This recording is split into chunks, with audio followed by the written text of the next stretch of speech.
అప్పుడు అందరినీ 100% అందరికీ సిలిండర్లు అందినాయి అనేది వాస్తవం కాదు? చేతులు ఎత్తారా ఎవరికైతే గ్యాస్ సిలిండర్లు వచ్చినాయో? ఓ వెరీ గుడ్. కొంతమంది ఇంకా లేపలేదు. మరి ఇబ్బందిగా ఉందా? రాలేదు. ఒక 24 మందికి మాత్రం వాళ్ళే అప్లై చేసుకోలేదు, అర్హత ఉన్నా కూడా వాళ్ళు తీసుకోలేదు. అవునా? సో ఇంతమందికి మనం ఉచితంగా దీపం 2 పథకం కింద గ్యాస్ పథకం మనం ఎప్పుడైతే దీపావళి రోజు ప్రారంభించి తీసుకొచ్చామో ఆ రోజు నుంచి ఈ రోజు వరకు రాష్ట్రంలో మీరే ఆశ్చర్యపోతారు, దాదాపు 1 కోటి మందికి ఇచ్చాం. 1 కోటి మంది మహిళలకి మనం ఉచితంగా గ్యాస్ పథకం ఇచ్చాం. ఇది గతంలో 1994లో గౌరవ ముఖ్యమంత్రిగా చంద్రబాబు నాయుడు గారు అప్పుడు ముఖ్యమంత్రిగా ఉన్నప్పుడు అప్పుడు దీపం కొంతమందికి ఇచ్చారు పథకం, కొంతమందికి ఇవ్వలేకపోయాం.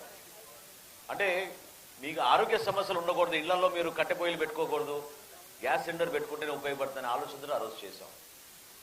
आपका नाम क्या बोले उससे पहले? షేక్ హుస్సేన్ బి. సో ఆమె కూడా ఇందాక లైన్లో కూర్చున్నారు పాపం గ్యాస్ తీసుకోవడానికి. బహుత్ బహుత్ శుక్రియా. బయటియా బయటియా. సో ఆ విధంగా ప్రతి మహిళ ఇంట్లో ఒక నమ్మకంతో మీరు 840 రూపాయలు ఖర్చు పెడుతున్నారు గ్యాస్ సిలిండర్కి, అది సంవత్సరానికి మీకు 3 ఉచితంగా గ్యాస్ సిలిండర్లు ఇస్తున్నాం. సో ఏప్రిల్ 1వ తారీఖు నుంచి మళ్ళొక గ్యాస్ సిలిండర్ ఉచితంగా ఇస్తాం, జూలై మాసం నుంచి మరొక గ్యాస్ సిలిండర్ ఉచితంగా ఇస్తాం, అక్టోబర్ నుంచి మరొక గ్యాస్ సిలిండర్ ఉచితంగా ఇస్తాం. సో మీరు 3 విడతలుగా 4 నెలలకు ఒకసారి మీరు ఉచితంగా మన దీపం పథకం తీసుకెళ్ళచ్చు. ఇన్ని ఆర్థిక ఇబ్బందులు ఉన్నా కూడా అది ఎందుకు చెప్తున్నానంటే మీరు చూశారు, మీరు పాప ఆమె రోడ్ల గురించి అడిగారు, కాలువల గురించి అడిగారు. అభివృద్ధి అనేది గతంలో అసలు చేయలేకపోయాం. డబ్బులు ఎక్కడ పోయినా ఎవరికి అర్థం కావడం లేదు. ఆ మహానుభావుడు బట్టలు నొక్కాను అన్నాడు, ఏం బట్టలు నొక్కాడో కానీ ఎక్కడ కూడా పంచాయతీ వ్యవస్థని నిర్వీర్యం చేశారు. ఇంటింటికి అందించాల్సిన సంక్షేమ కార్యక్రమాలు మనం చేర్చలేకపోయాం. ఇప్పుడు చాలా అద్భుతంగా యువత మనందరి కోసం ఆరోగ్యంగా మనం ఉండాలి, చక్కగా సాయంత్రం పూట ఒక వాకింగ్ ట్రాక్ ఏర్పాటు చేస్తే బాగుంటుందన్నారు. ఎమ్మెల్యే గారు చొరవ చూపించారు, ఇప్పుడే చెప్పారు నాకు మంజూరు చేద్దామని. జేసీ గారికి చెప్పాను, వచ్చే వేసవి కాలంలోనే జాతీయ ఉపాధి హామీ పథకం కింద పక్కనే గొల్లపురంలో కూడా చేశారట జేసీ గారు.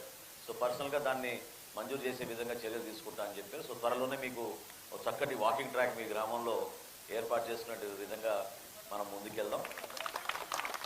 అదేవిధంగా నానాజీ గారు మీకు చెప్పారు 3 రోడ్లు వేసామని, ఇంకా బ్యాలెన్స్ ఏం రోడ్లు ఉన్నా కూడా మీకు తెలుసు పవన్ కళ్యాణ్ గారు ఏ విధంగా పనిచేస్తారు. అవునా?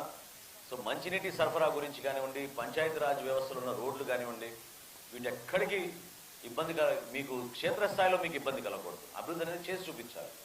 సో తప్పకుండా ఒక ప్రణాళికబద్ధంగా, ఎందుకంటే రాష్ట్రం తీవ్రమైన ఆర్థిక ఇబ్బందిలో ఉంది, ఆర్థిక ఇబ్బందులను అధిగమించుకుని ప్రతి ఒక్కరికి మేము ఏదో విధంగా సాయం అందించాలనే ఉద్దేశంతో వస్తున్నాం.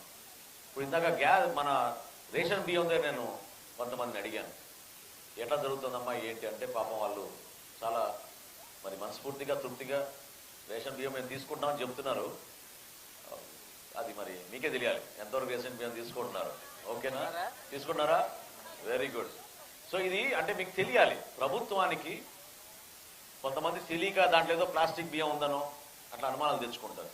అది ప్లాస్టిక్ బియ్యం కాదమ్మా, అది పౌష్టికాహారం అందించడానికి కోసం కేంద్ర ప్రభుత్వం నుంచి మనకి 99 కిలోల బస్తాకి 1 కిలో మనం ఈ ఫార్టిఫైడ్ రైస్ అంటాం. అంటే దాంట్లో vitamin A, vitamin B, B12, folic acid ఇవన్నీ కలిపి మేము దాంట్లో మన ఆహారాని కోసం, మన ఆరోగ్యం కోసం, దానికోసం దాంట్లో కలిపి మనం పెడతాం అన్నమాట.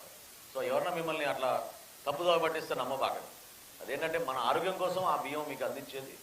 ఖచ్చితంగా దాని నాణ్యత కూడా రాబోయే రోజుల్లో పెంచబోతున్నాం, మీరే చూస్తారు. ఎందుకంటే మనకి ఈ రోజున 46 రూపాయల 10 పైసలు అవుతుంది అది 1 కిలో బియ్యం ప్రభుత్వానికి ఈరోజు ఖర్చు అయ్యేది ఆ బియ్యం మీకు అందించడానికి 46 రూపాయల 10 పైసలు. సో దాన్ని దయచేసి మీరు సద్వినియోగం చేసుకోండి. ఎవరో దళారులు వచ్చారు, దొంగలు వచ్చారంటే మీరు దాన్ని వాళ్ళని ప్రోత్సహించబాకండి. ఒక నమ్మకంతో ప్రభుత్వం మీకోసం చేస్తున్న పథకం ఇది. దాంతోపాటు మీకు కందిపప్పు 67 రూపాయలకి ఇస్తున్నాం. ఎక్కడైనా చూసారా మీరు? చెప్పండి ఆ రేటు. మార్కెట్లో ఎంత ఉంది కందిపప్పు చెప్పండి ఎవరైనా? 180 రూపాయలు ఉంది మీకు. अब रमजान का आप कुछ बना रहे घर पे? बना रहे तो इस्तेमाल ज़्यादा करेंगे ना? Very good. సో 180 రూపాయలకి ఈరోజు మార్కెట్లో దొరికేది 67 రూపాయలకే ప్రభుత్వం నుంచి అందిస్తున్నాం. అదేవిధంగా పంచదార కూడా మీ అందరికీ కూడా ఒక్కొక్క నెల కొంచెం సరుకులు రావడంలో కొంచెం ఆ జాప్యం జరిగింది తప్ప ఖచ్చితంగా మేము ప్రభుత్వం నుంచి మీకు పంచదార కూడా అందిస్తాం. కొంతమంది మహిళలతో నేను మాట్లాడినప్పుడు ఈ విషయం గురించి గౌరవ ముఖ్యమంత్రి గారు కూడా ఎప్పటి నుంచో చెప్తా ఉన్నారు. మనం రాగులు సజ్జలు ఇవన్నీ కూడా కొంచెం ఎక్కువగా ప్రజల్లోకి తీసుకెళ్దాం.